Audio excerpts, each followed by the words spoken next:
яғни бізде оңақай болу басым дейді. Яғни үлкен А деген әріппен біз оңақайлықты белгілейміз. Себебі ол доминантты. Кішкентай А мен солақайлықты белгілейміз. Сол. Енді біз белгілене қараймыз. Әке шешесі екеуі де гетерозиготалы оңақай дейді. Яғни гетерозиготалы болса, ол гетерозиготалы дегеніміз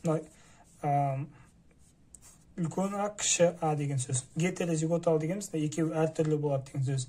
Егер ата-анасының біреуі гомозиготалы десе, онда ол екеуі бірдей деген сөз. А болуы мүмкін. Немесе ата-анасы кіші А болуы мүмкін. Яғни міне кіші А, немесе үлкен А, бұл бізде гомозиготалы. Ал біреу үлкен, біреу кіші болса, онда гетерозиготалы. Бізде берілгенде ата-анасы екеуі де гетерозиготалы оңақай дейді. Яғни P1 деп біз ата-анасын белгілейміз. Бірінші ер адамды гетерозиготалы болғандықтан үлкен А және кіші А дейміз.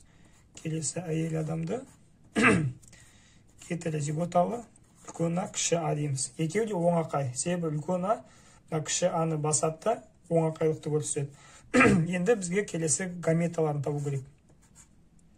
Гаметаларын тапқанда біз екі әріпті бір-бірінен ажыратып жазамыз. Яғни үлкен Аны бөлек, кіші Аны бөлек, үлкен Аны бөлек, кіші Аны бөлек жазамыз. Үлкен А болу керек.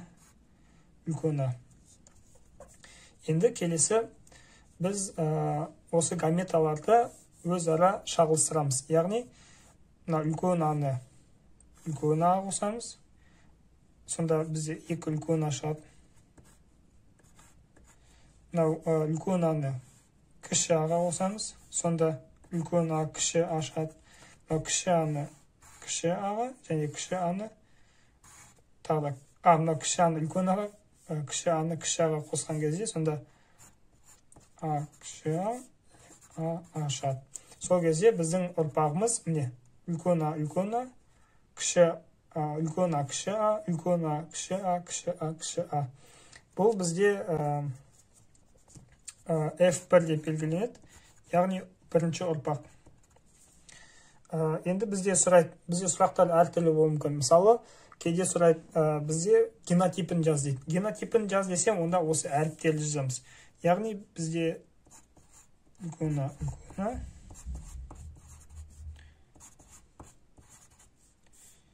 кіші А, кіші А.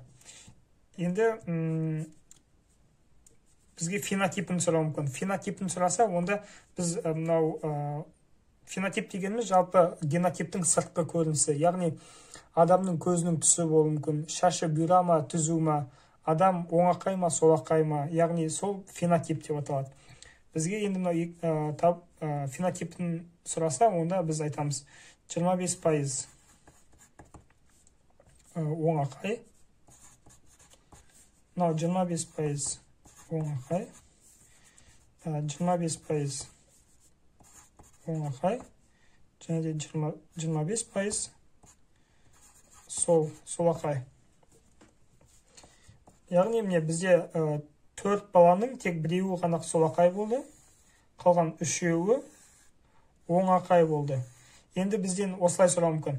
Фенотип қатынас бойынша көрсет дейді. Фенотипін қатынас бойынша көрсетсек, онда қатынас 3-тің бірге қатынасы болады. 3 оңақайға 1 солақай бала туады. Сұрақ осылай болуы мүмкін. Осы ата-аналардан солақай баланың туу ықтималды қандай деп сұраса, онда біз 25% деп жазамыз. Менің Easy Bio атты Instagram парақшам бар. Бұл жерде сіздер өзіңізге пайдалы марафондар, курстар, пробный тесттер, күнделікті сторилер таба аласыздар.